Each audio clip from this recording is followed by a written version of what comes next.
এই পৃথিবীটা থাকার জায়গা নয়।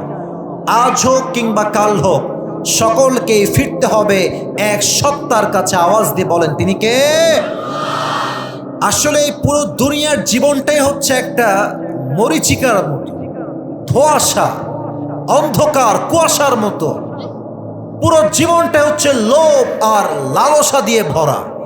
যার কাছে সাইকেল আছে সে বাইক চায়, যার কাছে বাইক আছে সে কার চায়, যার কাছে কার আছে সে BMW চায়, যার কাছে BMW আছে সে রোলস রয়েলস চায়, যার কাছে রোলস রয়েলস আছে সে হেলিকপ্টার চায়, যার কাছে হেলিকপ্টার আছে সে একটা পার্সোনাল জেট প্লেন চায়। ঠিক কিনা বলেন যুবক ভাইরা? চাহিদার কখনো কোনো দিন শেষ হবে না। আজকে আমার দিকে আপনি একটা এক্সাম্পল দেন, আমাকে নিয়ে একটা এক্সাম্পল যুবক ভাইরা বুঝবেন। আমি যদি নিজেকে অন্য কোনো সেলিব্রিটি বা তারকার সাথে কম্পেয়ার করি, যার ফলোয়ার্স 20 মিলিয়ন অথবা 30 মিলিয়ন, আর আমার ফলোয়ার মাত্র 3 থেকে 4 মিলিয়ন, আমি যদি ভাবি কিরে আমার আরো ফলোয়ার লাগবে, আরো লাগবে, আরো লাগবে, এই যে আরো লাগবে, এই চাহিদা কোনোদিন কি শেষ হবে? বুঝে বলেন, শেষ হবে? আচ্ছা, ক্ষমতার দিকে আসেন। এলাকার যে মেম্বার সে চেয়ারম্যান হতে চায়, আস্তে আস্তে চাহিদা বাড়ে। একদিন বলে আমি মেয়র হব, আর একদিন বলে আমি এমপি হব। যখন এমপি হয়ে যায় সে মন্ত্রী হতে চায়, আর যখন সে মন্ত্রী হয়ে যায় সে প্রধানমন্ত্রী হতে চায়। ঠিক কিনা বলেন যুবক ভাইয়ারা? এই জন্য আল্লাহ তাআলা শুরুতেই বলছেন, আলহাকুমুত তাকাসুর, এই দুনিয়ার লোভ, লালসা, মায়া, মোহাব্বত মানুষগুলোকে গাফেল করে রেখেছে। হাত্তা যুরতুমুল মাকাবির, এই লোভ, লালসা, চাহিদা ততদিন পর্যন্ত কমবে না যতক্ষণ পর্যন্ত তোমরা কবরের মাটিতে শায়িত না হচ্ছ। আল্লাহু আকবার, কি অসাধারণ কথা। এবার আসেন মেসেজগুলোকে একটু ফিল করার ট্রাই করি। আল্লাহ বলছেন এই লোভ লালসা শেষ হবে মৃত্যুর মাধ্যমে। আচ্ছা, চাপায়ের মানুষ তো কেউ মরবে না, তাই না? মরতে হবে কি হবে না? আয়াতটা সবাই আমার সঙ্গে পড়েন তো দেখি। কুল্লু নাফসিন, everyone has to take the test of death. Everyone has to take. যত মানুষ আছে, পুরুষ, যুবক, মুরব্বী, মহিলা, নারী, যা আছে পৃথিবীতে, প্রত্যেকটা প্রাণীকে মৃত্যুর স্বাদ গ্রহণ করাবে একজন। আওয়াজ দিয়ে বলেন তো তিনি কে? তবে এই মৃত্যু দিয়েছে আল্লাহ তাআলা দুনিয়ার সমস্ত স্বাদ মিটাবেন। এই মৃত্যুকে আল্লাহ তাআলা পৃথিবীতে দুটি ভাগ দিয়েছেন। Number 1, the death of people those who perform the salah, and number 2 is the death of people those who do not perform the salah. এক হচ্ছে নামাজি বান্দার মরণ, আর এক হচ্ছে বেনামাজি বান্দার মরণ। নামাজি বান্দা যখন মারা যাবে, যুবক ভাইয়েরা, মুরব্বী আব্বা জানরা, আমার মায়েরা বোনেরা, কান খাড়া করে শুনবেন। আমার প্রত্যেকটা কথা আমি রেফারেন্স ভিত্তিক বলবো, দলিল দিয়ে অথবা কোরআন দিয়ে, হাদিস দিয়ে, যেটা দিয়ে হোক, অথবা লজিক দিয়ে আমি আপনাকে বোঝানোর ট্রাই করব। নামাজি বান্দা যখন তার সামনে মালাকুল মউত আসবে, আমার দেহের অঙ্গভঙ্গিটা খেয়াল করবেন, কারণ হাদিসটা আমি জাস্ট জবান দিয়ে বলবো না। আমার বডি ল্যাঙ্গুয়েজ, আমার মুভমেন্ট, আমার হ্যান্ড জেস্টার, আমার ফেশিয়াল এক্সপ্রেশন, প্রত্যেকটা জিনিসই আপনাকে হাদিসের মর্মার্থ বুঝতে সহযোগিতা করবে। So you have to look at my face. চেহারা দেখবেন, বডি ল্যাঙ্গুয়েজ দেখবেন। মালাকুল মউত যখনই নামাজি বান্দার সামনে দাঁড়াবে, তার চেহারা হবে সাদা ফর্সা, আর তার অবয়বটা হবে একজন যুবকের মতো, সাদা ধবধবে যুবকের বেশে লম্বা জুব্বা পরে দাঁড়াবে, আর তার চেহারায় এতটা নূর থাকবে, নামাজি মুরব্বী যুবক তাকে দেখার সাথে সাথে তার চেহারা দিয়ে একটা মুচকি হাসি বের হয়ে যাবে। সুবহানাল্লাহ পড়বেন না আপনারা সবাই? না, আওয়াজটা কমে গেল তো আগের চাইতে। এক বাক্যে মন থেকে সবাই পড়েন সুবহানাল্লাহ। এবার নামাজি বান্দা বলবে, কি খবর, কেন এসেছো তুমি আমার কাছে? এবার সে ডাক দিয়ে বলবে, আমি তোমার কাছে আসিনি, আমাকে পাঠিয়েছে এক সত্তা। আওয়াজ দিয়ে বলেন তো তিনি কে? এবার সে ভদ্রতার সাথে নামাজিকে ডাক দিয়ে বলবে, ইয়া আইয়াতুহান নাফসুল মুতমাইন্না উখরুজি ইলা মাগফিরাতিল্লাহি ওয়া রিজওয়ানিহি। এই প্রশান্ত আত্মা, কোনো টেনশন নাই। You have nothing to be worried, you have nothing to be depressed. হতাশার কোনো কারণ নাই, বের হয়ে আসো। ইলা মাগফিরাতিল্লাহি ওয়া রিজওয়ানিহি। আজকে তোমার জন্য আল্লাহর জান্নাত এবং ক্ষমা দুটোই তোমার জন্য অপেক্ষায় রয়েছে। সুবহানাল্লাহ পড়বেন না তো সবাই? আচ্ছা, চাপায়ের মোল্লানের ভাইয়ারা, আমার হাতে এটা কি? একটু জোরে বলেন না, এটা কি? জাস্ট 2 মিনিটের জন্য ভাবেন যে এটা কোনো টিস্যু নয়, এটা এক্সাম্পল দিচ্ছি। চাপায়ের মোল্লানের যেই যুবক, যেই আম্মা যান, যে কলিজার টুকরা মুরব্বী আব্বা যান, 5 ওয়াক্ত নামাজি যুবক হবে, মুরব্বী হবে, মা হবে, বোন হবে, তার রুহুকে সম্মান জানাবার স্বার্থে আল্লাহ তাআলা ফেরেশতার মাধ্যমে জান্নাত থেকে একটা লাল রেশমি রুমালের কাপড় জান্নাত থেকে দুনিয়াতে পাঠায় দেবেন। নামাজি বান্দার জন্য আল্লাহ এটা পাঠাবেন। যখন তার রুহুকে বের করা হবে, তার কষ্ট কেমন হবে দেখবেন। মাঝে মাঝে লাল পিঁপড়াও কামড় দেয়, মাঝে মাঝে কালো পিঁপড়াও কামড় দেয়।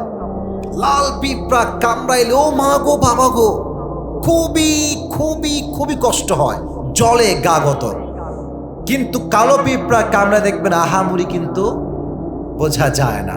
নামাজি বান্দার মৃত্যু হবে ওই কালো পিঁপড়ার কামড়ের মতো। কখন যে সে শান্তির সাথে বের হয়ে যাবে সে টেরও পাওয়ার সুযোগ পাবে না। সুবহানাল্লাহ পড়বেন না আমরা সবাই?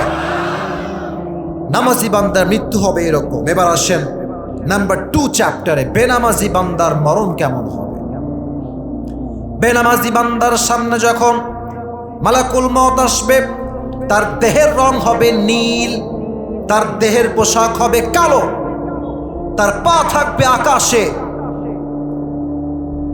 তার পা থাকবে জমিনে, মাথা থাকবে আকাশ বরাবর, বিশাল লম্বা একটা দেহ। তার চেহারা এতটা ভয়ঙ্কর হবে, তার রূপ দেখার সাথে সাথে বেনামাজি মুরব্বী যুবক মা বোন তার দেহে একটা কম্পন তৈরি হয়ে যাবে। ডানে বামে পেছনে থর থর থর থর করে কাঁপবে। তার রুহুটা বের হতে চাইবে না। একবার ডানে, একবার লেফট সাইডে, আর একবার ব্যাক সাইডে বারবার পালাবার ট্রাই করবে। তখনই মালাকুল মউত বলবে, এই বেনামাজি খবরদার। হাদিস শোনেন, ইয়া আইয়াতুহান নাফসুল খাবিসা উখরুজি ইলা গাদাবিল্লাহ। এই বেনামাজি খবরদার পালাবি না, বের হয়ে আয়। আল্লাহর গজবের দিকে, জাহান্নামের দিকে বের হয়ে আয়। চিৎকার দেওয়ার সাথে সাথে বেনামাজির রুহুটা ছটফট ছটফট করবে, কিন্তু বের হবে না।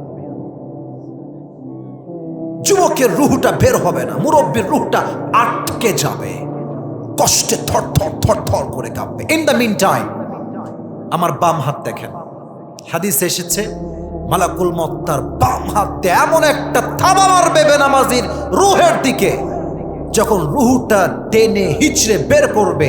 হাদিসে এসেছে একটা জীবিত ছাগলকে যাবেহ না করে তার চামড়া কেউ যদি ব্লেড দিয়ে, চাকু দিয়ে টেনে হিচড়ে ছিঁড়ে ফেলে, ওই ছাগলটার যেই পরিমাণ কষ্ট হয় তার চাইতে কমসে কম 70 গুণ বেশি কষ্ট দিয়ে বেনামাজি মানুষের রুহ কবজ করা হবে। বলেন নাউজুবিল্লাহ। চাপায়ের মোল্লানের ভাইয়েরা, একটু ঠান্ডা মাথায় কথাগুলো শুনেন। আশা করছি আপনার 1 ঘন্টা বৃথা যাবে না। আমাকে একটু বলেন তো, এই যে 70 গুণ বেশি কষ্ট হবে, আপনি সহ্য করতে পারবেন? বলেন না, মন থেকে বলেন, পারবেন পারবেন পারবেন? কেউ পারবে না। No one will able to be take that pain. কেউ দুনিয়াতে এমন নাই যে এই মৃত্যুর কষ্ট যন্ত্রণা সহ্য করতে পারবে। আল্লাহ তাআলা বলছেন, আলহাকুমুত তাকাসুর, দুনিয়ার প্রাচুর্য, লোভ, লালসা তোমাকে আজকে আখিরাত থেকে গাফেল করে দিয়েছে। আর এই আখিরাত কেমন আল্লাহ তাআলা বলছেন সূরাতুদ দুহা, আল্লাহ তাআলা বলছেন, আল আখিরাতু খায়রুল লাকা মিনাল উলা। আল্লাহ বলছেন, ও গোলাম, দুনিয়ার সম্পদকে তুমি সব কিছু মনে করছো, বাট মাথায় রাখবা দুনিয়ার চাইতে পরকালের জীবনকে শ্রেষ্ঠত্ব ঘোষণা করেছে একজন, তিনি কে? এবার আসেন যুবক ভাইয়েরা, যেই দিন মালাকুল মউত চোখের সামনে দাঁড়িয়ে যাবে, যদি আপনি সেই দিন বলেন যে ভাই আমি তো চাপায়ের এমপি ছিলাম, আমি তো মন্ত্রী ছিলাম, আমি তো এই দেশের প্রধানমন্ত্রী ছিলাম, আপনার কোনো পরিচয় কি আপনার মৃত্যুর কষ্ট থেকে বাঁচাতে পারবে? আমি শুনি নাই পারবে পারবে পারবে। অনেকে বলে আমার পীর আমাকে বাঁচাবে। এর চেয়ে ভণ্ডামি বাটপাই কথা আল্লাহর জমিনে আর কিচ্ছু হতে পারে না। যেখানে মা তার সন্তানকে চিনবে না, সন্তান তার মাকে চিনবে না, কিসের পীর? কিসের পীর তোমাকে বাঁচাবে? ওই পীর নিজেই জান্নাতে যাবে না জাহান্নামে, তার কাছে 2 পয়সা কোনো গ্যারান্টি নাই। ঠিক কিনা বলো যুবক ভাই?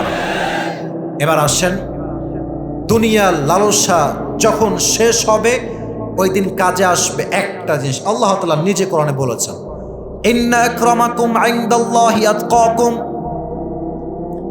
কবরের ময়দানে, হাসরের ময়দানে, মৃত্যুর সময় নেতার কোনো পরিচয় চলবে না, মন্ত্রীর কোনো পরিচয় চলবে না। সেই দিন সবচেয়ে প্রাধান্য দেওয়া হবে সেই ব্যক্তিকে, সেই যুবককে যার হৃদয়ে ভয় আছে এক সত্তার। তিনি কে? বলেন না যুবক ভাইরা, তিনি কে? যাদের হৃদয়ে আছে আল্লাহর ভয়, তারা কভু পথ ভুলে যায় না। আল্লাহর প্রেম ছাড়া এই দুনিয়ায় কারো কাছে কোনো কিছু চায় না। ঠিক কিনা বলো যুবক ভাইরা? রাতের আধারে যারা সিজদাতে রয়, 2 চোখের অশ্রুতে নদী যেন বয়। ছলনার হাত ছানি যতই আসুক, ছলনার হাত ছানি যতই আসুক, পেছনে ফিরেও সে তাকায় না। যাদের হৃদয়ে আছে আল্লাহর ভয়, তারা কভু পথ ভুলে যায় না। আল্লাহর প্রেম ছাড়া এই দুনিয়ায় কারো কাছে কোনো কিছু চায় না। তাহলে ইন্না আকরামাকুম ইনদাল্লাহি আতকাকুম, এই কবরের জগতে যাওয়ার আগে একটা গুণ অর্জন করতে হবে, এটার নাম হচ্ছে তাকওয়া। আচ্ছা বলেন, ইসলামের শ্রেষ্ঠ খলিফা বীর বাহাদুর, যার মতো সাহাবি, সাহসী সাহাবি আর কেউ নাই, চাপায়ের মোল্লানের ভাইরা, তার নামটা কি বলতে পারবেন? Right answer. তাহলে বাঘের বাচ্চা বলবেন, তার নাম কি? ওমরে ফারুক রাদিয়াল্লাহু তাআলা আনহু। এবার একটা আমি হাদিস থেকে সুন্দর স্টোরি, ঘটনা বলছি। I want to make you realize what is the importance of তাকওয়া। আমি আপনাকে বোঝাতে চাই মায়েরা বোনেরা, তাকওয়া কাকে বলে। আর বেশিরভাগ যুবকের আজকে তাকওয়া নাই বলে রাত 3টা 4টা পর্যন্ত পর্নোগ্রাফি আর অশ্লীল ভিডিও দেখে বেড়ায়। পুরো যুব সমাজ ভরে গিয়েছে আজকে। দেখবেন ওর চোখে কোনো পাওয়ার নাই, গায়ে কোনো গোস্ত নাই। আগে ছিল 70 কেজি, এখন হয়ে গিয়েছে 50 কেজি। কারণটা ব্যাখ্যা করতে চাই না, কারণটা ব্যাখ্যা করতে চাই না। সময় থাকতে ভালো হয়ে যাও। কি বিয়ে করা লাগবে না আগামীতে? তোমার মরে গেলে বলো না বিয়ে করা লাগবে না আগামীতে? তো এখন যদি তুমি আল্লাহর অবাধ্য হয়ে সমস্ত শক্তিকে নষ্ট করে দাও, তোমার বিয়ের পরে তোমার চাইতে অসুখী মানুষ আল্লাহর জমিনে আর কাউকে খুঁজে পাওয়া যাবে না। ঠিক কিনা বলো যুবক ভাইরা? ওমরের জামানায় একজন যুবকের হৃদয়ে আল্লাহর বড্ড লেভেলের ভয় ছিল, সেই ছিল মুত্তাকি যুবক। ওমরের ঘরের পাশে একজন যুবতী মেয়ের বাসা ছিল। সে প্রায় সময় সেই যুবককে দেখতো যে সে ওমরের কাছে আসে। তো সেই মেয়েটা ওই যুবকের প্রতি দুর্বল হয়ে গেল, আর বারবার প্রত্যেক দিন যুবককে বলতো, আসো তোমার সাথে আমি হারাম রিলেশনশিপ করতে চাই, খারাপ কাজ করতে চাই। যুবক বারবার একটা জবাব দিত, ইন্নী আখাফুল্লাহ, তোমার সঙ্গে আমি জিনা করব। এই নারী, কেউ আমাকে না দেখলেও আমাকে দেখবে আরশের মালিক। আওয়াজ দিয়ে বলেন তো তিনি কে? আল্লাহ আমাকে দেখবেন। অবাক করা বিষয় হচ্ছে কি জানেন? মেয়ে মানুষের ফাঁদ বড় মারাত্মক ফাঁদ। এই ফাঁদে যেই যুবক পা দিয়েছে ওর 14 গোষ্ঠী নির্বংশ হয়ে গিয়েছে। খবর লাগান, যদি আমি আসিফকে আপনি বিশ্বাস না করেন খবর লাগান। তবে হ্যাঁ, মেয়ে যদি চরিত্রবান হয় খাদিজার মতো, তাকে পেলে পুরো পরিবারের কপালের চাকাটা ঘুরে যায়, ঠিক কিনা বলেন? তবে আজকালকার মেয়েরা খাদিজার চরিত্রবান হচ্ছে না, এবং বেশিরভাগ মেয়ে দেখবেন চাপায়ও এরকম মেয়ে আছে যারা জিন্সের প্যান্ট টি শার্ট পরে টাইট ফিটিং বোরকা পরে রাস্তাঘাটে বেহায়ার মতো ঘুরে বেড়ায়। এরকম মেয়ে চাপায় যুবক ভাইরা বলো, আছে না নাই? কেন আছে? কারণ হৃদয়ে আল্লাহর ভয়টা নাই। আমি অনেক মেয়েকে দেখেছি বোরকাওয়ালি, মাশাআল্লাহ, দেখলে মনে হবে यार ये तो अभी के अभी जन्नत से भाग के आई है, इतनी खूबसूरत, इतनी अच्छी पर्दा यार मैं तो कभी भी नहीं देखा। কিন্তু যেই মেয়েটা হিজাব পরে, বোরকা পরে হাত মোজা পরে, সবাইকে আমি এক পাল্লায় মাপছি না, বাট কিছু মেয়ে বোরকা পরে একাই 3-4টা প্রেম একাই করে বেড়ায়। এজন্য আমি তাকওয়ার কথা বলতে গেলে একটা কথাই বলি, যুবক ভাইয়েরা, বিয়ের সময় আটা সুন্দরী নয়, মেকআপ সুন্দরী নয়, টিকটকার মেয়ে নয়, বিয়ের সময় তাকেই বিয়ে করতে হবে যার চরিত্র এবং তাকওয়াটা ভালো, ঠিক কিনা বলো? মাথায় রাখবার। হ্যাঁ, যখন বিয়ে করতে যাবা, মুরব্বীরা 2-1 আছেন ডানে, আপনারা রাগ করবেন না, এটা আপনাদের জন্য কাজ দিবে। বিয়ে করতে গেলে মুরব্বীদেরকে নিয়ে যেও সাথে, একা হিটলারি করতে যেও না। হ্যাঁ, ফান্দে পড়িয়া বোকা কামদের হয়ে যাবে কিন্তু, ঠিক কিনা? আর যখন বিয়ের বাসায় যাবা, চাপায়ের ভাই আপনাদেরকে ভালোবাসে, তাই তাফসিরের মাঝে 2-1টা কথা এক্সট্রা বলছি, জাস্ট এটার সঙ্গে অ্যাড করে। সেটা হচ্ছে, আমার বোনেরা আমার কথায় please don't mind and don't take it negatively, because everyone is not same, everyone has different personality. আমি আসিফ যদি আজকে কোট টাই প্যান্ট পরে জুতা চুরি করি, তার মানে এটা নয় যে প্রত্যেকটা কোট প্যান্ট টাইওয়ালা জুতা চোর, ঠিক কিনা বলেন? আমি আসিফ যদি আজকে টুপি পরে জুব্বা পরে সুদ খাই, ঘুষ খাই, তার মানে এটা নয় যে প্রত্যেকটা টুপিওয়ালাই সুদ করছে, ঠিক কিনা বলেন যুবক ভাই? সব মেয়েকে আমি এক বলছি না, আমি আগে এটা অ্যানাউন্সমেন্ট দিলাম। বিয়ে করতে গেছো, মেয়ে মাশাআল্লাহ দেখতে ওয়াও ভালো, জাস্ট লুকিং লাইক এ সুন্দর, ওরে বাবারে এত সুন্দরী মেয়ে, তো তোমার মাথায় চিন্তা কি রে, মেয়েটার কি আগে কোথাও? তো মেয়েকে বলবো, আচ্ছা আপু একটা প্রশ্ন করবো, রাগ করবেন না তো? তো মেয়েটা বলবে, বলেন ভাইয়া কি বলবেন বলেন। তো বলবা যে রাগ করবা না, আমি আগে বলছি কথাটা বাস্তব হলে ঠিক বলো না, তোমার চুপচাপ থাকবা। বলবে, আচ্ছা আপু আপনার কি আগে কোনো প্রেমিক বা বয়ফ্রেন্ড ছিল? বলে, নাউজুবিল্লাহ, কি বলছেন ভাইয়া, এটা কোনো কথা? আমি জীবনে এগুলো কোনোদিন বুঝিই নাই, আমি সারা জীবন বোরকায় ছিলাম, পর্দায় ছিলাম। ওরে বাবা রে বাবা, মনে হবে যে এর মতো ভালো তো কেউ নাই। কিন্তু হিসাব রাখবা, যেই মেয়ে একটু বেশি সুফিগিরি দেখায়, এই জামানায় এসে ইয়াদ রাখনা মেরে দোস্ত, দাল মে কুছ কালা তো জরুর হ্যায়। এজন্য তাকওয়া নাই যেই মেয়ের, সে যেই হোক না কেন, সে আমার বউ হওয়ার কোনো যোগ্যতা রাখে না। তো সেই মেয়েটার পাল্লায় পড়ে যুবকটা একদিন জেনা করবার জন্য চলেই আসছে, জেনা করবে আজকে নিয়ত করে আসছে। তো আমার হাত দেখেন, এটা হচ্ছে একটা পা মনে করেন, তো মেয়েটার চৌখাট হচ্ছে এটা এন্ট্রি গেট। যুবকটা যখনই এখানে পা দিবে, আল্লাহর একটা আয়াত স্মরণ আসছে। কোরআনে আল্লাহ তাআলা বলেছেন, ইন্নাল্লাযীনা ইত্তাকাউ ইযা মাসসাহুম তাইফুম মিনাশ শাইতানি তাযাক্কারু ফাইযা হুম মুবসিরুন।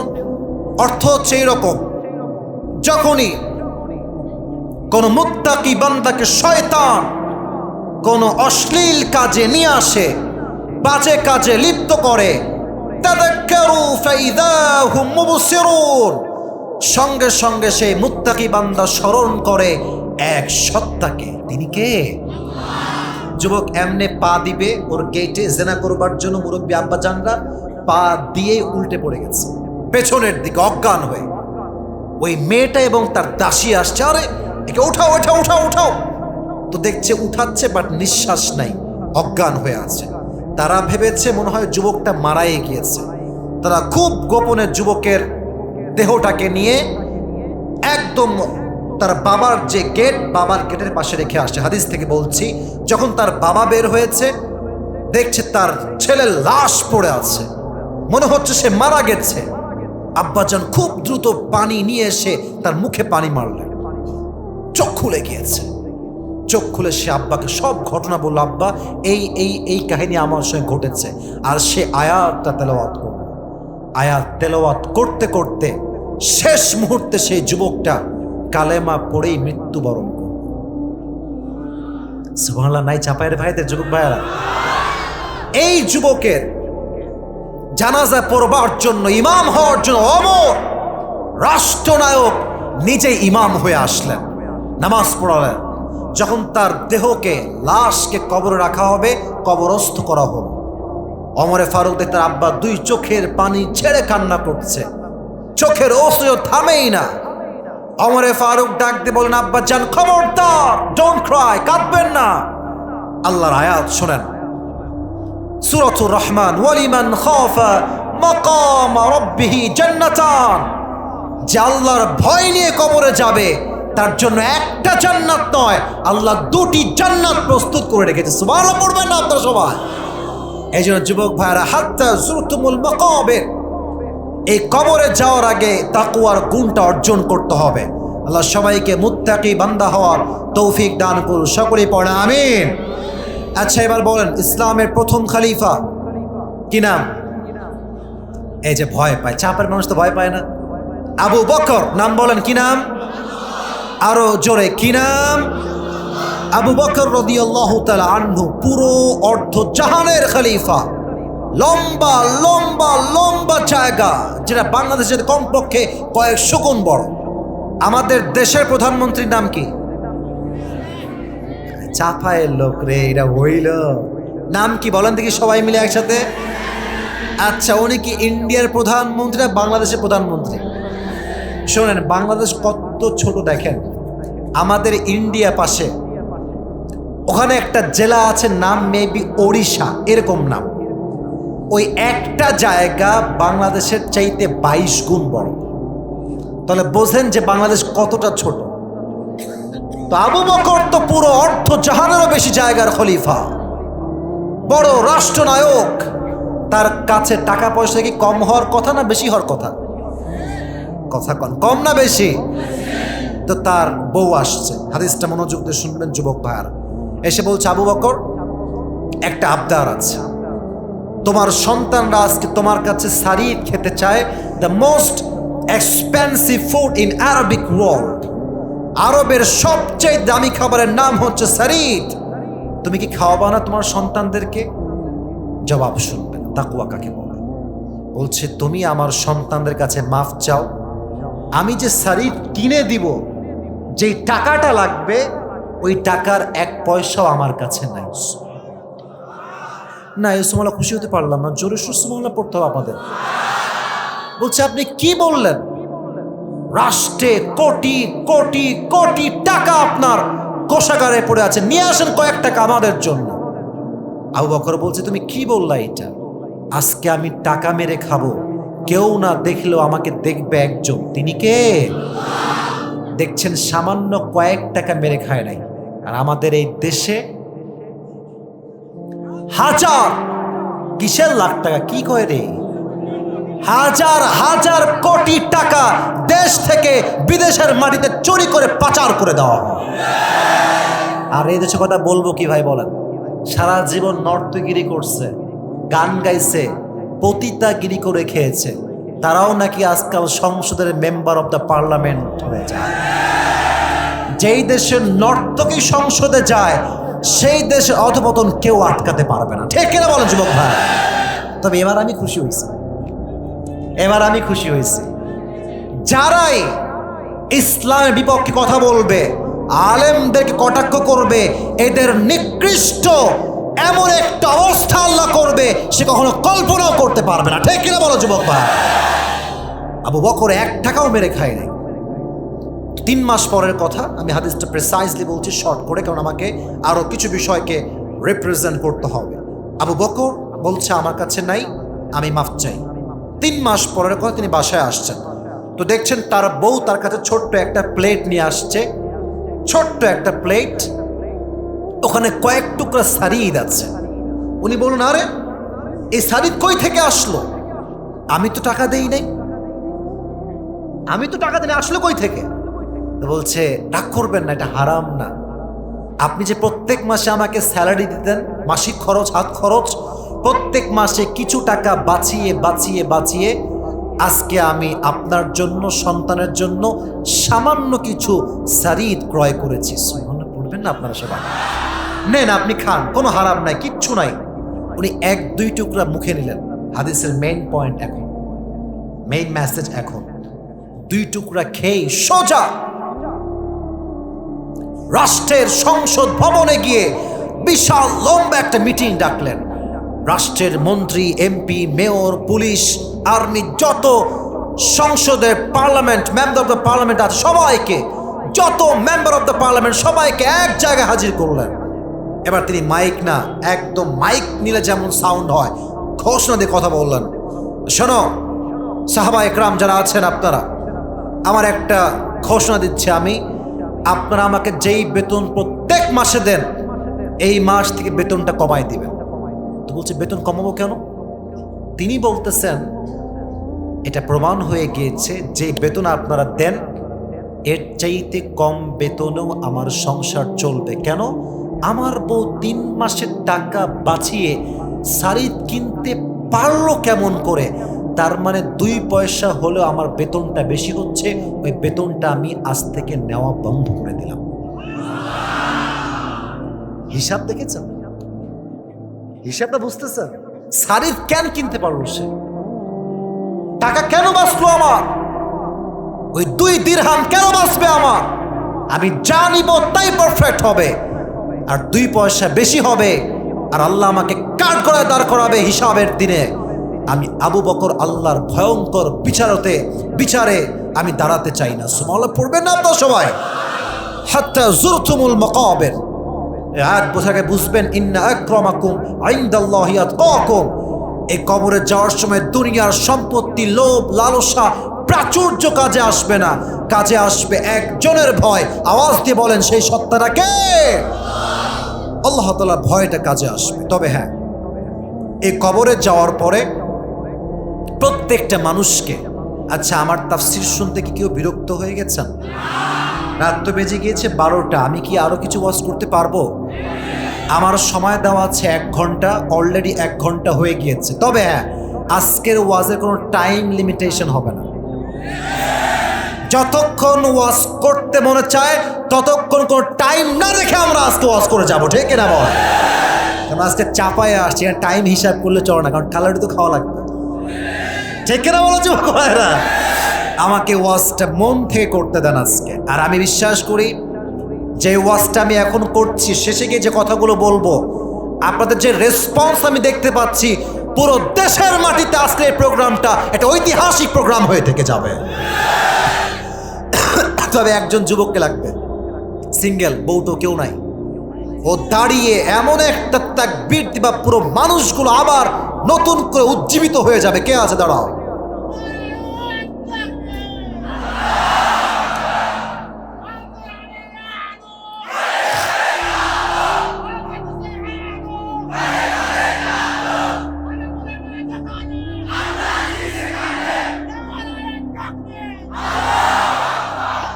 মাঝে মাঝে একটু মজাও দরকার আছে, ঠিক না বলেছে ভাইকে ধন্যবাদ যে ডান্সটা দিয়েছেন, আমার খুব ভালো লাগছে বিষয়টা, অনেক সুন্দর তাকবীর দিয়েছে। এবার সবাই একটা কাশ দেন, এবার আমাকে একটু অ্যাপ্রিসিয়েট করে তাকবীর দিবেন সবাই। লিল্লাহি তাকবীর, লিল্লাহি তাকবীর। হাত্তা যুরতুমুল মাকাবির, যতক্ষণ পর্যন্ত কবরের মাটি তোমার না ঢুকছো তোমাদের মাথায় হুঁশ ফিরবে না। এবার বলেন, কবরে যাওয়ার পরে প্রশ্ন হবে কয়টা? প্রশ্ন কিন্তু মোট হবে 4টা। চাপায়ের মোল্লানের ভাইরা কয়টা?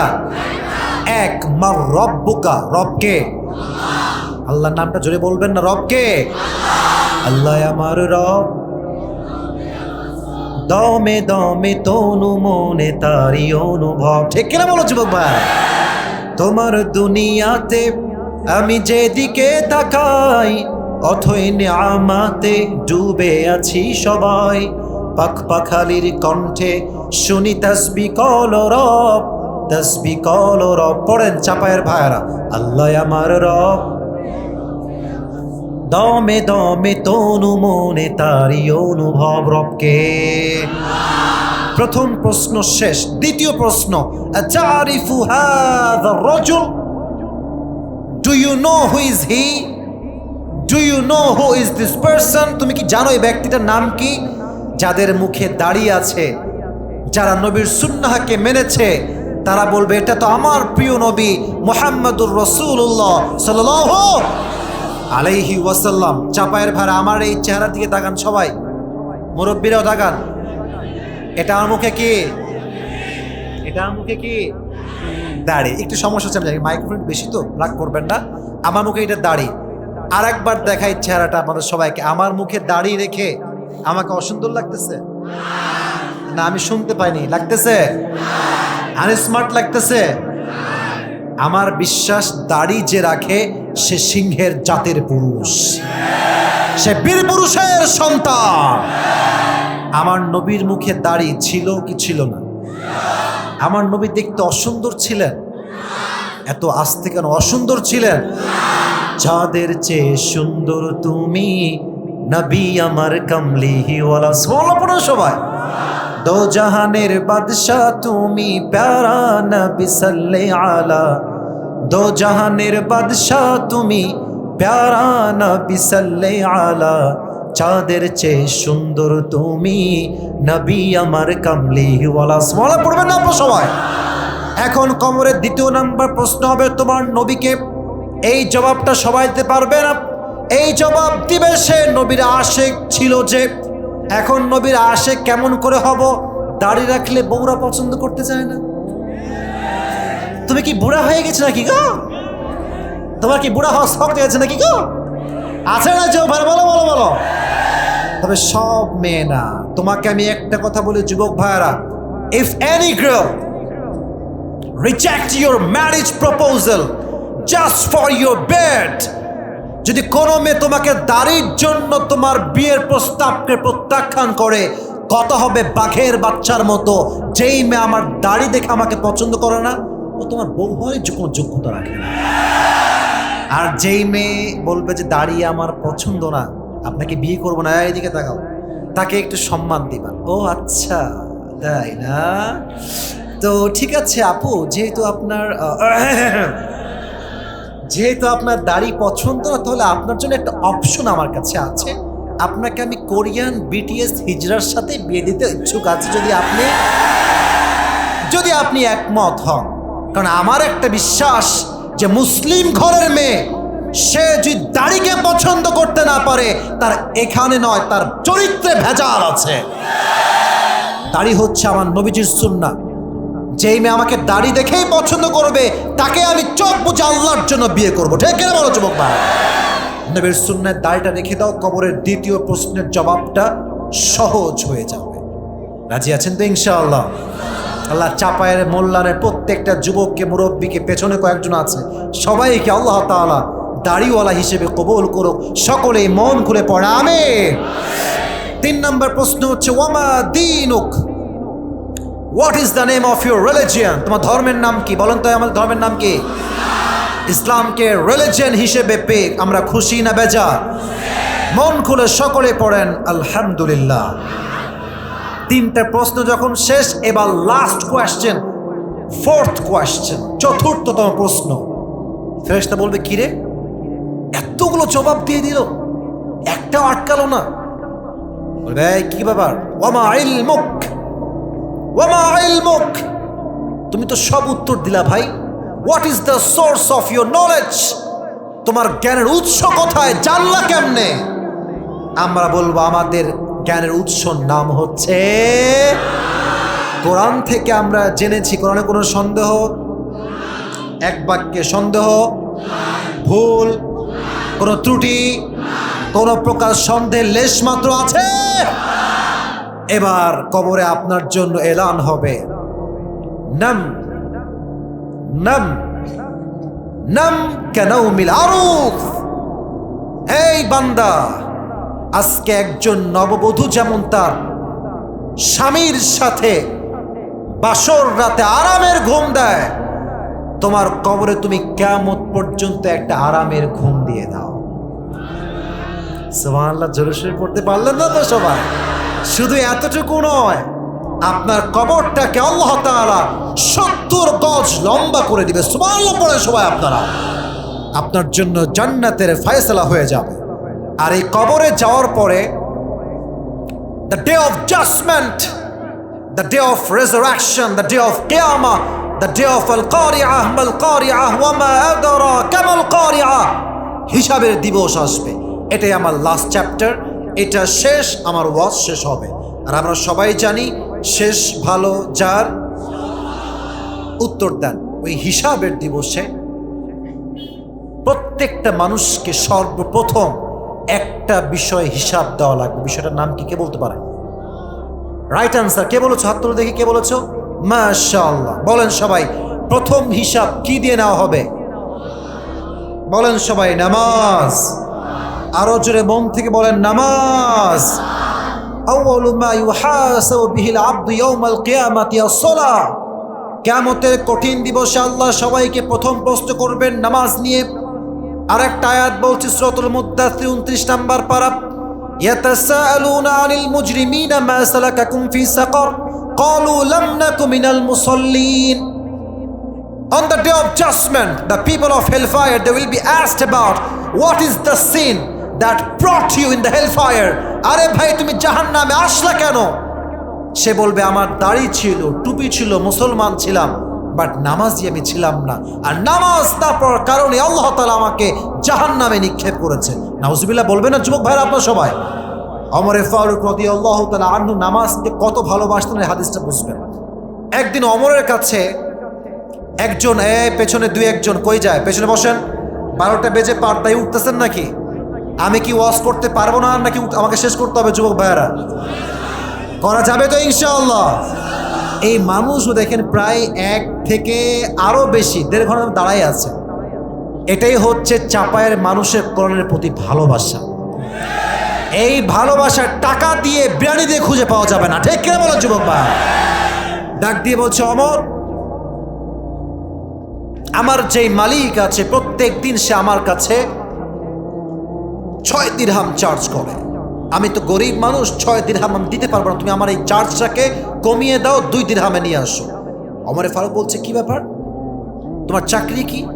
তোমার বিজনেসের সোর্স কি? সে বলছে, ওমর, আমি তো প্রত্যেক দিন খঞ্জর বানাই, চাকু। চাকুটা কেমন? এদিকে তাকান, এদিকেও চাকু, বামেও চাকু, মাঝখানে হচ্ছে হ্যান্ডেল, ধরার জায়গা। তো বলছে, তুমি খঞ্জর বানাও? এই মদিনাতে কেউ বানাইতে পারে না ম্যান, তুমি তো একাই বানাও।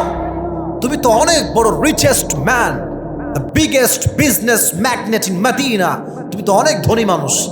তোমার দিরহাম 6 নয়, 10 দিরহাম হওয়া দরকার।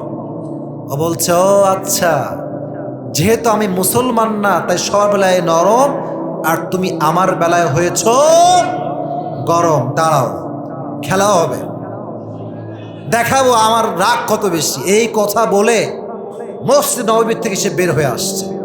হাদিসে আসছে, সেই রাতে ওমরকে হত্যা করবার জন্য লম্বা রাত জুড়ে সে বিশাল লম্বা একটা খঞ্জর বানিয়েছে, বিশাল লম্বা চাকু। এখানে অনেক মুরব্বীরা আছে, দেখবেন শীতকালে আমরা গায়ে কি মুড়ি দেই? এই তো বুঝেছেন, বলেন মন খুলে, কি মুড়ি দেই? চাদর। এদিকে তাকান, মাঝে মাঝে দেখবেন মেয়েরা নেকাব পরে। অনেকে তো আমাকে দেখতে সমস্যা হচ্ছে, এই দিক তাকান, এমনি নেকাব পড়ে না? আমার মাও পড়ে এমনি নেকাব। আর উপর থেকে দেখবেন এই ভুরু বরাবর আসে, আর এখান থেকে নিয়ে একদম নাকের এই বরাবর আসে, জাস্ট চোখটা দেখা যায় অ্যান্ড নাথিং এলস, কিচ্ছু দেখা যায় না। তো এবার সে কি করেছে, আমি প্র্যাকটিক্যালি হাদিসটা বোঝাবার ট্রাই করছি। সে লম্বা একটা ছুরি বানিয়েছে, ছুরিটা বুকের মাঝখানে এখানে রেখেছে, চাদরটা দিয়ে পুরো বুক ঢেকেছে, আর চাদরের নিচের পাটটা এই পর্যন্ত দিয়েছে, উপর থেকে নিয়ে এই পর্যন্ত দিয়ে জাস্ট চোখ দেখা যায় আর কিচ্ছু দেখা যায় না। মুনাফিকের রূপে ছদ্মবেশে ফজরের নামাজ পড়তে এসেছে। যখন নামাজ পড়তে এসেছে, ওমরে ফারুক ইমাম হয়ে এসেছে। ডাক দিয়ে বলতে, সাহাবা একরাম সফু সুফু ফাকুম, কাতার সোজা করো, কাঁধে কাঁধ মিলিয়ে দাও। এই কথা বলেই তিনি আল্লাহু আকবার দিয়ে হাত বেঁধেছেন। এখন কেউ আমার চেহারা দেখবেন, আমি যে হাত বেঁধেছি আমার পেটের দিকে তাকান। আমি হাদিসটা আপনাকে প্র্যাকটিক্যালি বোঝাবার ট্রাই করছি। সবাই আমার হাতের দিকে তাকান। সানা পড়েছেন, কেরাত পড়েছেন, কেরাত শেষ আল্লাহু আকবার দিয়ে রুকুতে গিয়েছে। যখন তিনি রুকুতে গিয়েছে, পেছনে ছিল আবু লুলু আল মাজুসি, আগুনের পূজা করে সে। যখনই ওমর রুকুতে গিয়েছে, সেই কাফের মুশরিক অগ্নি পূজারী তার চাদরটাকে এমনি উড়িয়ে দিয়েছে। আর যে চাকুটা ছিল খঞ্জর, হাত দেখেন, এটাও চাকু, এটাও চাকু, মাঝখানটা হচ্ছে হ্যান্ডেল, এটাও ধরে এবার পেট দেখেন, এই পেট বরাবর এমনি একটা, এমনি একটা, এমনি আর একটা, তিনটা পোঁচ দিয়েছে। তিনটা পোঁচ এমন জোরে দিয়েছে, ওমরের পেটের নাড়ি ভুঁড়ি রক্ত সব তিনটা পোঁচে বের হয়ে চলে আসছে। ওমরে ফারুক চিৎকার দিয়ে নামাজের মাঝেই বলছে, কাতালানি আল কালব, একটা কুকুর আমাকে হত্যা করছে, আমাকে বাঁচাও। এ কথা বলেই তিনি অজ্ঞান হয়ে পড়ে গিয়েছে। নামাজ কাকে বলে? উনি অজ্ঞান হয়ে পড়ে গিয়েছে। দুই একজন সাহাবী বাদ দিয়ে একজন সাহাবী নামাজকে ত্যাগ করে নাই। একজনও না, মাত্র হাতে গোনা যারা ছেড়েছে তারা ওমরে ফারুকের জান বাঁচানো যেহেতু ফরজ তাই ছেড়েছে। উনি অজ্ঞান হয়েছেন, আর একজন ইমাম ওই জায়গায় দাঁড়িয়ে গিয়েছে। ওমরে ফারুক অজ্ঞান হয়ে আছে। রাষ্ট্রের সব চিকিৎসক দৌড় দিয়ে আসছে। রাষ্ট্রের খলিফা, prime minister, he is going to die, বাঁচাও তাকে। ওমরে ফারুকের কাঁধে হাত দিয়েছে, হাত দিয়ে শুয়েছিল এভাবে, একটু উঠিয়েছে, উঠিয়ে পানি নিয়ে এসে, আমি জাস্ট প্র্যাকটিক্যালি হাদিসটা বোঝাচ্ছি, মুখে পানি দিয়েছে ওমরে ফারুকের, পানি দিয়েছে, গলা দিয়ে নেমেছে, এই বুক দিয়ে গিয়ে পেট, যেহেতু পুরোটা কাটা, পানিগুলো ঢুকে পুরো পেট কেটে সবগুলো পানি আবার বের হয়ে গেছে। সবাই বলছে দুধ নিয়ে আসো, দুধ নিয়ে আসো, দুধ নিয়ে আসছে, দুধ দিয়েছে, দুধ গলা দিয়ে ঢুকে এই পর্যন্ত গিয়ে এই পর্যন্ত এসে পুরো পেট যেহেতু কাটা, সব দুধগুলো বের হয়ে গেছে, সব যা দেয় সব বের হয়ে যায়। নাউজুবিল্লাহ পড়ে সবাই যুবক ভাইয়ার। কোন ভাষায় বোঝাবো? সাহাবা একরাম বলছে শেষ, ডাক্তার না, উই আর সো সরি, আমাদের কাছে আর কিচ্ছু করার নাই। We think Omar is going to die very soon, Omar শেষ, আর বাঁচবে না হয়তো। নামাজ কাকে বলে? ওমরে ফারুক হঠাৎ করে অজ্ঞান থেকে জ্ঞানে ফিরে আসছে। আমার চোখ দেখেন, হালকা চোখ খুলেছে, একদম মিটি মিটি চোখ, নট এ লং, একদম এতটুকু। বলছে এই সাহাবী এদিকে, তুমি এদিকে আসো, এদিকে আসো, ডাক দিয়েছে। সে এসে তার কানটা ওমরের মুখের কাছে দিয়েছে। বলছে ওমর কি হয়েছে বল। ওমরে ফারুক তার কানে কানে টাকার কথা নয়, সম্পত্তির কথা নয়, মায়ের কথা নয়, বইয়ের কথা নয়, সন্তানের কথা নয়, নট অ্যানাদার সিঙ্গেল ওয়ার্ড, একটা শব্দও নয়। প্রথমে তিনি বলছেন, এই আসল্লান নাস, আমি যেই নামাজের ইমাম ছিলাম, আমাকে তো ছুরি দিয়ে আঘাত করা হলো, আমি তো অজ্ঞান হয়ে গেলাম। আমার অজ্ঞান হওয়ার পরে তোমরা কি সেই নামাজটা আদায় করেছিলে? নাড়ি ভুড়ি বের হয়ে আছে, পুরো জায়গা রক্তাক্ত হয়ে আছে। And Sahaba Ikram, they are definitely damn sure that Omar is going to die very soon. এখনই মারা যাবে। যার নাড়ি ভুড়ি নাই সে বাঁচে কেমন করে যুবক ভাইয়েরা? ওই মুহূর্তে বলছে আসল্লান নাস, have they performed the salatul fajr? আমি যে ফজরের নামাজের ইমাম ছিলাম, আমি তো শেষ হয়ে গেলাম। আমাকে শুধু এতটুকু বলো, তোমরা কি আমার পরে নামাজটা আদায় করেছিলে কিনা? সুবহানাল্লাহ পড়ে সবাই। সাহাবা একরাম বলল, না ইয়া খলিফাতুল মুসলিমিন, ইয়া আমিরুল মুমিনিন, নাম আমরা পড়েছি, সবাই পড়েছি আমরা। এটা শুনে তিনি ওই মুহূর্তে একটা চেহারা দিয়ে মুচকি হাসি দিলেন আর বললেন, মাশাআল্লাহ, মারহাবা মারহাবা। তোমার নামাজ পড়েছ তাহলে? ওমর ফারুক শেষ মুহূর্তে নামাজের কথা জিজ্ঞেস করে কালেমা পড়তে পড়তে আল্লাহর রাস্তায় শহীদি মৃত্যুবরণ করলেন। সুবহানাল্লাহ পড়ার সময় আপনারা, যে মানুষটা দুনিয়াতে জান্নাতের টিকিট কনফার্ম, তাও সে মৃত্যুর আগে নামাজের কথা ভোলে নাই, কবরে যাওয়ার আগে নামাজের কথা ভোলে নাই। চাপায়ের ভাইয়েরা, আমি একটা প্রশ্ন করি সবাইকে, এক বাক্যে উত্তর দেবেন, because I know you have the idea about this answer. সবাই জানেন উত্তরটা কি হবে। নবীর জীবনে, আমাদের নবীজি প্যারা হাবিব, তার জীবনের শেষ কথা উম্মতের জন্য ছিল কি? আবার বলেন, ছিল কি? সালাত বা নামাজ। নবী যেদিন মারা যাবেন, জিব্রাইল আসছে, ইয়া রাসূলুল্লাহ আসসালামু আলাইকা ইয়া রাহমাতাল লিল আলামিন। নবী হে, এই যে সালাম আপনাকে আমি দিলাম, এটা আমি দেইনি, এটা স্বয়ং আল্লাহ নিজে আরশে আজিম থেকে আপনাকে সালাম জানিয়েছে। সুবহানাল্লাহ আসতে বললেন আপনার চাপায়ের ভাই। এই যে মন থেকে নবীর জন্য সুবহানাল্লাহ পড়বেন না আপনার সবাই? নবী, আল্লাহ আপনাকে সালাম দিয়েছে। নবী, আপনি কেমন আছেন? নবীর পুরো গায়ে প্রচন্ড জ্বর, ডান বাম হতে পারছেন না। ইয়া রাসূলুল্লাহ, নবীজি বলছে, আমার কিচ্ছু হয়নি, আল্লাহর রহমতে আলহামদুলিল্লাহ আলা কুল্লি হাল, আমি বড্ড ভালোই আছি। সুবহানাল্লাহ বলবেন না আপনারা? নবীজি বলছে, কি খবর তোমার, বলো, আপডেট বলো। বলছে, ইয়া রাসূলুল্লাহ, আজ গেটের বাইরে একজন গেস্ট আসছে, হি ওয়ানা মিট উইথ ইউ, সে আপনার সঙ্গে সাক্ষাৎ করতে চায়, পারমিশন দিলে নিয়ে আসবো। বলছে, মেহমান বাইরে কেন, নিয়ে আসো ভিতরে।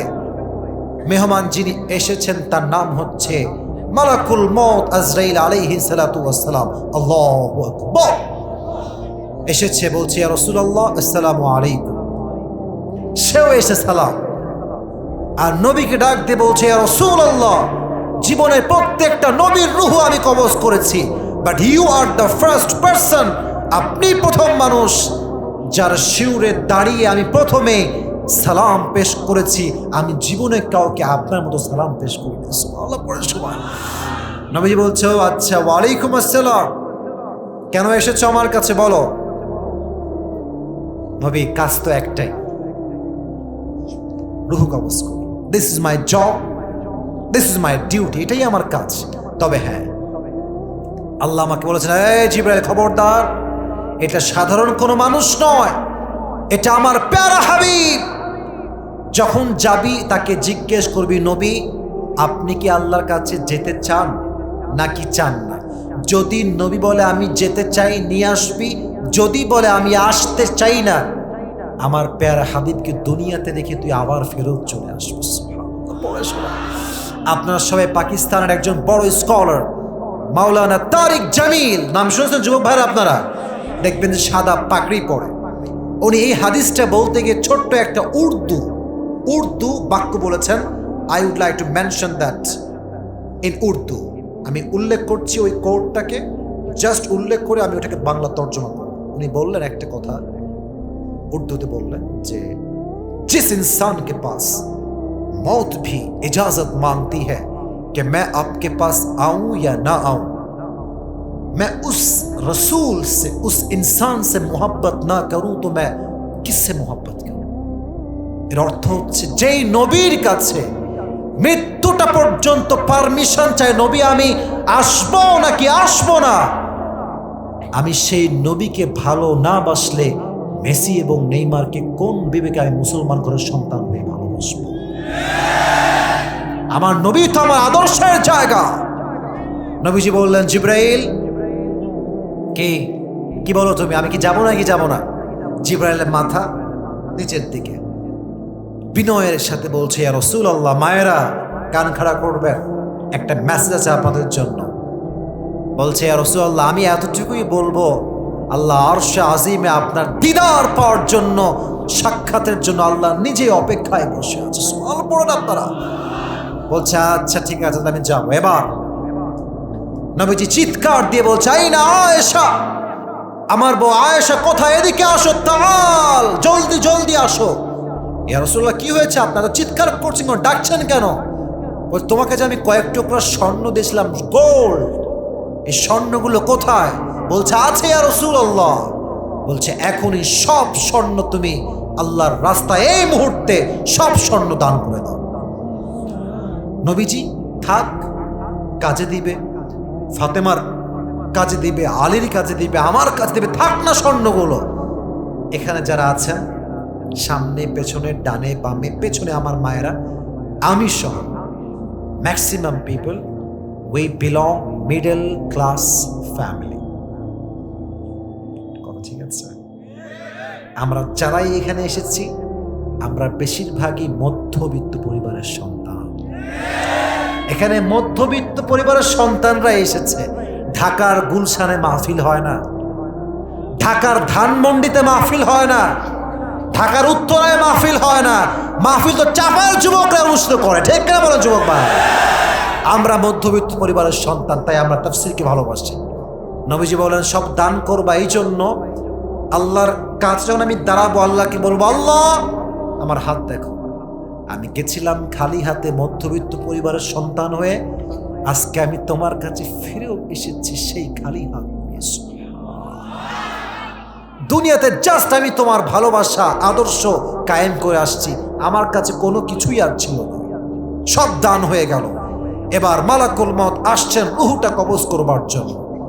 যখনই কবজ করতে আসবে, নবীজি দুইটা নসিহত উম্মতের জন্য রিপিট আফটার রিপিট করলেন। এক, আসসালাত আসসালাত আসসালাত আসসালাত ইয়া উম্মতি ওয়া মা মালাকাত আইমানুকুম, হে আমার উম্মতরা, যাই করো আর তাই করো, নামাজকে ছেড়ে দিও না, নামাজকে বাদ দিও না। তোমরা কেউ দাসের সঙ্গে, দাসীর সাথে, তোমাদের স্টাফদের সাথে খারাপ ব্যবহার কখনোই করো না। সুবহানাল্লাহ পড়বে না যুবক ভাই? আপনার সবাই দুইটা নসিহত নিতে করেছেন। এক হচ্ছে নামাজ, নামাজ, নামাজ। আপনারা সবাই চাপায়ের ভাইয়েরা মিজানুর রহমান আজহারির নাম শুনছেন না? এমন কেউ নাই যে শুনে নাই। ওনার একজন নানা ছিল, তার নাম ছিল গোলাম সরওয়ার সাইদি হুজুর। কেন বলছি? একটা কারণ আছে। ওনার একটা বক্তব্য আছে, দেখবেন করোনা ভাইরাসের সময় খুব বেশি এটা ভাইরাল হয়েছিল। আমি জাস্ট একটা বাক্যকে কোট করছি, ঠিক হলে ঠিক বলবেন, নয় চুপ থাকবেন। উনি বারবার বলতেন, নামাজ নাই যার, ইমান নাই তার। আর একটা ছোট্ট বাক্য আমি অ্যাড করছি, নামাজ নাই যার, মুসলিম হিসেবে পরিচয় দেওয়ার কোনো অধিকার নাই তার। ঠিক কিনা বলো যুবক ভাই? নামাজই হচ্ছে মুসলমানের সবচাইতে বড় পরিচয়। এজন্য সূরাতুত তাকাসুরের সেকেন্ড আয়া, হাত্তা যুরতুমুল মাকাবির, যতক্ষণ পর্যন্ত মানুষ কবরে না ঢুকছে, দুনিয়ার এই যে চাহিদা, I need more, I want মোর, আরো দাও, আরো লাগবে, আরো চাই, আরো চাই, যতক্ষণ কবরে মানুষ দাফন না হচ্ছে, দুনিয়ার চাই চাই লোভ লালসা খতম হবে না। ঠিক কিনা বলো যুবক ভাই? আর এই কবরে যাওয়ার পরে মোট প্রশ্ন হবে চারটা, যেটা বেসিক কোয়েশ্চেন। আর কিয়ামতের দিবসে প্রত্যেকটা মানুষকে হিসাব নেওয়া হবে একটা বিষয়, এটার নাম হচ্ছে